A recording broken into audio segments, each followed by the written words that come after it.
My attorney, when I was signing the documents, she told me, "Are you okay? You sweating? You're red." There was asbestos in the basement, which we actually remediate. But I was thinking, what if something goes wrong? Like I'm broke. Welcome to another episode of Behind the Profit Podcast. I cannot wait to dig in today's episode. Today's episode, I'm going to show you and I'm going to tell you how exactly I went from coming to this country with $500 to build a 60 units apartment portfolio and also doing 2 to 3 flips every single month. So I cannot wait to dig in.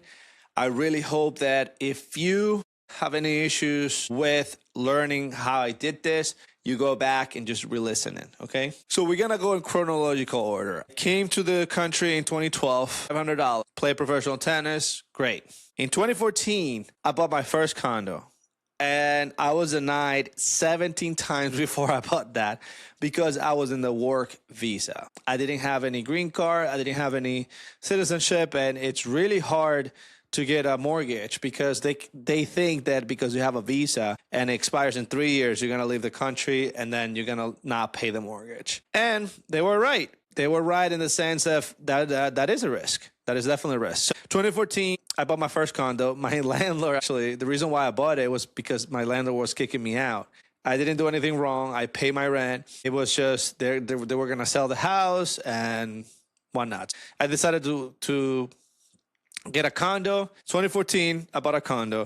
2015, I got a real estate course that didn't taught me that much, and I spent $22,000. Didn't buy a single house that year. 2016, bought my first house hack triplex, I will say. And house hack is when you buy a house and let the tenants, the other units, pay for your rent. So I bought a 3-unit. First floor, I had a tenant that was paying $1,000. Second floor, $1,000, and I was living on the third floor. Then in 2017, I didn't buy nothing. Didn't buy a house. Was just living. Was trying to save money. 2018, I bought a house, and this is the house that I lived in. 2019, I bought 2 to 3 deals very creatively because I didn't have a lot of money. And then in 2020, I bought 2. In 2021, I bought 3 to 4. And 2022, everything exploded. So 2022 is when I partnered with Jose. And I'm going to tell you, the reason why I'm telling you this is because people think that building a portfolio is just do it out of nowhere. Just do it from, one day to another. And notice that I spent 8 years buying 1 or 2 a year. And I was buying it myself. By the time I met Jose a long time ago, but by the time that I started investing with him, I already had like 16, 18 units. I already had a solid foundation. I understood the business more. And the truth is that you don't have to think about buying 60 units. You should think about buying your first unit and saving. If you have a job that, making $80,000, save that money and buy your first apartment and learn from it. Don't think about scaling without thinking about how you're going to start. And that is a reason why people get analysis by paralysis, is because they think about that this is too overwhelming once they have a lot of houses. One of the main reasons why I'm doing this podcast for you is because confidence is not learned in books. It's not even listen to this podcast. Confidence comes when you do and when you surround yourself for people that are doing it. It's sort of like a perfume. Confidence is like a perfume. Confidence, it's like you give a big hug to someone and that perfume, you smell it, it might be stuck with you. And that's the same thing that happens when you meet other people that are actually doing, and when you listen to how they talk and how they refer to things and how do they handle problems, you will build a little confidence. But once you start doing it, once you start investing it, once you start taking that risk, putting that offer, it's what actually build that confidence. And again, the reason why I'm telling you this is because I have tried to gain confidence from everything. And I've been trying to wait for the right moment, but it doesn't exist. Just do. Let me tell you that, like I said again, when I bought my first condo, I was very scared. I barely qualify. And the reason why I was scared is because I didn't have any extra money. If something breaks, I was broke and I couldn't. Then I bought my second triplex in 2016. And this is one of the best ways to start. Just house hack. It is the best way to start. It's not a way, it is the best way. And the reason why is because your tenants pay for the mortgage. You lose one tenant, you can get another tenant in. And even if you come out of pocket a little bit, let's say that your mortgage is $3,000 and your rent are $1,200 and $1,200, you come out of pocket a little bit. It's still better than renting somewhere else, and still you're saving that money. When I bought my second house, let me tell you that I was very scared. My attorney, when I was signing the documents, she told me, "Are you okay? You sweating? You red?" I mean, I'm Dominican, man. Like, we don't get red. She brought me some water. My knees were like shaking. She can like see the table that was shaking. The truth is, I was very scared, very, very scared. And because I was scared, because again, I didn't know what I was doing too much. There was asbestos in the basement, which we actually remediate. But I was thinking, what if something goes wrong? Like, I'm broke. Plus, I didn't have all the money to buy this house. I got an aunt, which was my friend, and she lent me that money. And then I have to pay her back. So not only I was scared because I didn't have money, I was scared of not paying her back. But I had a stable job, and I was working, doing the side hustles and all that. So again, when you buy your first property or your second or third, you're going to be scared. The whole point is not being scared when you buy a property. It's being less scared. And the first property is by far the scariest. The second is halfway scary. And then right now, I don't even, like, again, I'm scared, but I don't feel that much. Like, I don't have many emotions right now because I've done it so many times. It's the same thing. When I got to that property that I'm telling you that I was house hacking, not only I felt nervous, but my two tenants smoke really, really bad. And I didn't have a good time at the beginning. That's one of the issues that I had to endure. So if you think that when you house hack is easy, that's actually the hardest part, is living with the tenants and knowing that if there's a problem, they will come at you. So I will highly recommend it. But if you have great tenants right at the gate, you will have a better experience. Now, let's get back to how you're going to scale. I'm going to tell you a story that is going to make you understand how you're going to scale and how to be creative in this business. I scaled because I was frugal and because I was creative. One of the deals that I made, and this is actually one of the best deals that I ever made, was I didn't have any money. So when you don't have any money, but you're creative, you find a way. I found two friends that have money, and basically we bought the house for $150,000. They put the money. They lend me the money because we bought it all cash. They lend me the money, and I was going to pay them with my cash flow, or I was going to pay them whenever I can or whenever I could. And in exchange of me finding a deal and manage a property. This is how you scale. You scale by using your knowledge and other people's skills. So you need three things. You need to have money, you need to have the time, and you need to have the knowledge. So if you have the money, great. Maybe you can find someone that has the knowledge and time. Most of the time, you have the time and you have some knowledge, so you need that money. Most of the time, the average show, right? So make sure that you guys are finding what is deficient in your business. What is deficient in you? At that time, it was money. So I found people that have money. That's the only thing that you need. You think that you need to do it yourself. You think that you hate partnerships, you had a bad experience, and you think that every single partner you're going to have is the same, but it's not. The next thing that you have to do to scale when you're starting out is actually living out of 50% of your income. And you might think I'm crazy, but I remember doing and eating pasta, sometimes with meat, sometimes with red sauce. I remember me doing grilled cheese for a long time. I remember my friends going out and I say no. Like, I had to adjust my life because at that time I was making like $70,000.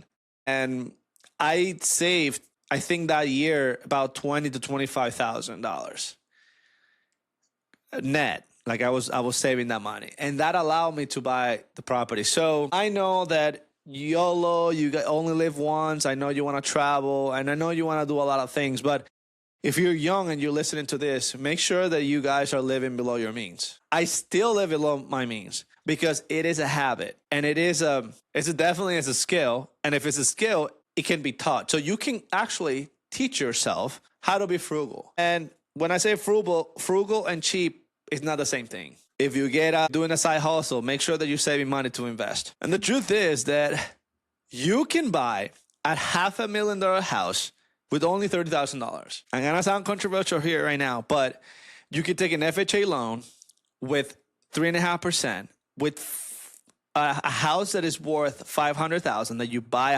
$500,000. You can close with $30,000, and $30,000 can be achievable by either you saving money or you saving money with your spouse or with your partner. That's it. $30,000. Guys, you live in America. If you live in America, if you're listening, you live in one of the best countries to buy a house. The houses are expensive, absolutely. If you look at Europe, they're actually really expensive too. But the fact that you can buy with 3.5% down or 5% down, it is a gift that you're not seeing. I'm telling you because I'm foreign, like I'm from the Dominican Republic, and we don't have that.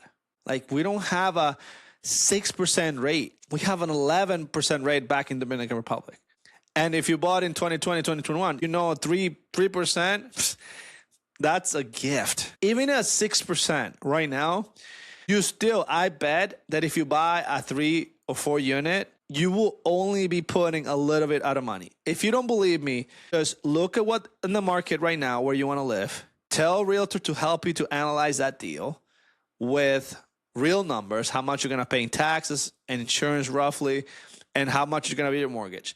And you will see. Now, let's say that in the worst case scenario, you have to come out of pocket $1,200. If in that place you will rent for $2,000, you're actually saving $800. Plus you're building equity. Plus your tenant is paying for your mortgage. Plus you're getting, oh my God, yeah. I think everybody should buy a multifamily. It's less risky. It's less down payment. Your tenants will pay for it. And even if you move out, you have that income coming in. The way that I want you to think about scaling in this episode is to think that scaling doesn't mean that you're going to go from one house to 10. Scaling means that you're going to do a bit more of what you're doing. So if you're not buying any houses, scaling means that you're going to buy one house. The next year, you're going to buy 2 houses. That is scaling. And even if you think about buying one house every year and you have 10 multifamilies, let's say, in 10 years, and you are 30 years old or 35 years old, you are way ahead than the average American. You are way ahead. I just want to let you know that. Now, I'm going to give you the cheat code to even do this faster. Once you buy the first property, in order to scale, you can use the lines of credit that you have. So you have a home equity line of credit. I have in my house, I bought my house in distress. I forced the appreciation, so now it's worth more. And then I have a HELOC, which is a home equity line of credit. Put it this way, it's like a credit card that you have. And then I've used that the whole year round to either fund part of my flips, to fund my renovations. I will highly recommend to not use it for buying another investment property. And there's a lot of reasons why. But you can use that money for short term. The other thing that happens when you buy your first and second property and you want to scale is that people notice that on your social media because you've been posting about it and people know where you are and people see that there's proof that you are who you say you are and you're doing things. So that being said, use that leverage. Hey, I have a property. Use that leverage to buy more. You already have the knowledge. You already have the time. You need that money. So it's not the same that someone comes to me and say, hey, I need $50,000. Okay, what is your experience? None. Versus someone that comes and tells me, hey, I have 2 multifamilies or I have 3 multifamilies. I need $50,000. I will definitely consider it because that person already has experience. So use that first or second property as an experience. If you guys are a contractor or you guys have done work, tell the world what you do. And I'm telling you that even though you get 100 views on that video, there's 1 or 2 views that are going to help you to keep growing that business. The thing is that we don't see it like that because we want to just see 10,000 views. We get rewarded with the higher the amount of views, the better. But inside those 100 views, that's your next partner. And you're not even realizing. You can also get business lines of credit. This country is the easiest way. And I'm going to tell you really quick. You first create an LLC and do a side hustle. Let's say that you are buy couches and then you deposit some money and then you have some expenses, whatever. 6 months later, after you open that LLC, you can go to a bank and ask for a business line of credit unsecured. And basically that they could give you 20, 30, 50, 100,000. I have a lot of business line of credit. And again, for each LLC, you can create one. You can have one business lines of credit. I sometimes fund my flips with just business lines of credit. And the drawback is they're a little bit more expensive for sure. But again, that's money that you have available there. And I think the best way to scale is to go through partnerships. And I'm going to talk a little bit about partnerships because I feel like people are afraid. If that person doesn't have the same mission and vision that you have, it's not good to partner. I will say do not partner. When I say mission and vision, what is your mission? Your mission could be making money, but maybe your vision could be long-term cash flow. Your partner, vision could be a lot of money right away. I have had partnerships when our mission is the same, but the vision is not the same. I was playing the long game. They want a quick money. And you gotta share and you gotta be clear and set expectations about that. Partnership can start when, like I mentioned before, when you have clear understanding of what you need, what you guys need. Again, you have the time and knowledge, but you don't have the money. You have to find somebody with money. Guys, you don't know how many times I have met accountants, lawyers, doctors that they have a lot of money. And we create that relationship and there is a partnership there because they don't want to fix toilets. They don't want to deal with tenants. They just want to have a return. And you can trade that time and manage the house. So you actually can do it. You just have to find. And when you think about partnerships, just be careful when you are partnered with family because, again, you cannot get rid of. And be careful also with friends. But if you have a clear understanding on how to run numbers and predicting sort of like the cash flow and have a little knowledge of, what could go wrong and the things can go right, I will say that you should definitely partner with somebody that has money. And again, if you are the person that has money, there's way more people that have the time and knowledge that will love to partner. And partnerships doesn't have to be 50-50. That's another misconception. If you want to scale like I did, don't think that partners have to be 50-50. Sometimes if they bring the money and they want 60-70%, you can give them 60-70%. If you have no property, no real estate owned, and you're going to make 20-30% of the deal of cash flow, and that isn't, a couple $100, that's better than nothing. Because right now, all you're doing is working on your 9 to 5. And you're building not only the cash flow, but again, you're building equity. Again, your tenants are paying for it.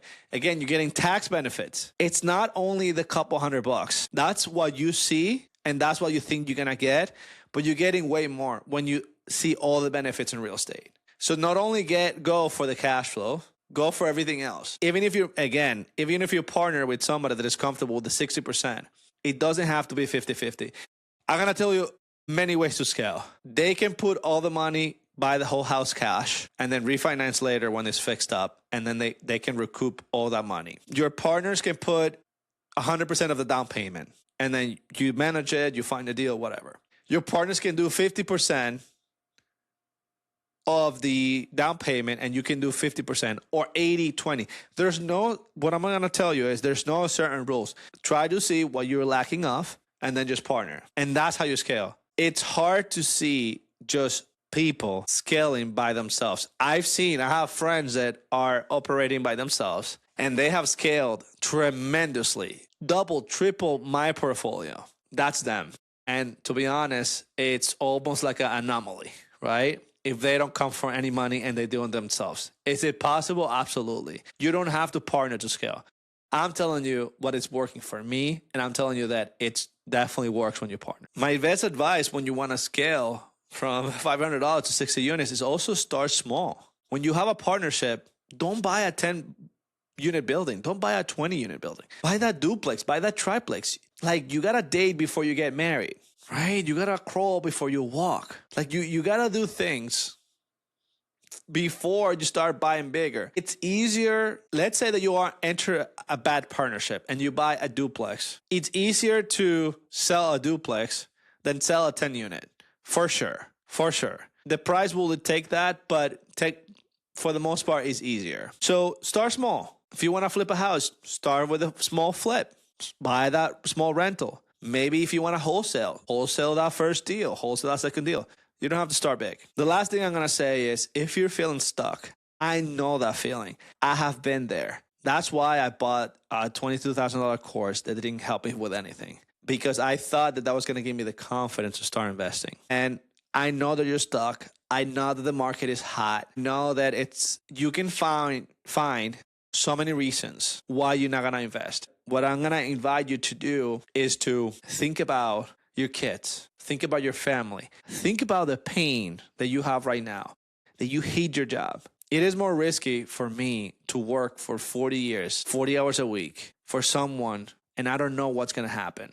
Like, it's a turn, than actually invest in real estate. For me, and I'm going to tell you this, it is safer to have a portfolio right now. This is how I feel. I have 60 units. If I lose all the cash that I have in my bank account, I still have credit. But let's say that credit will only help me. I have real estate. I have houses that the equity is 150, 200,000. That even if I sell it at this deep discount, I can still do okay.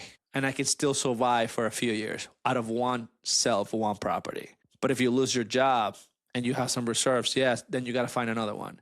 I'm going to invite you to break that mentality that I'm blaming your parents and your caregivers right now. Break that mentality that you cannot invest in real estate, that real estate is only for people that have money. You got to break those limiting beliefs. Since you were a kid, they tell you, don't do this, don't do that. Oh, investing in real estate is risky. But they don't own real estate. Now you're going to be owning real estate. And whether you want to be an attorney, or you want to be in Hollywood, or you want to be a plumber, or you want to be a HVAC contractor, you will have the choice. When you scale, like I did, you will have the choice of a lifetime. And the perfect time it is now. It's not when the rates come down or go up. It's not when the property values go up and go down, because not even I can tell you that. I don't know what's going to happen. But what is going to happen is that if I find a good deal right now with today's number, I'm going to buy it. And you should have the same. So if you enjoyed this episode, please give it a good rating. Leave me a comment on social media. Please let me know. It definitely helps so much to leave a good rating. And let me know. Let's just chat on Instagram or Facebook. All my social media handles are in the description below. My name is Andres Bernal. It was a pleasure to be with you. Peace.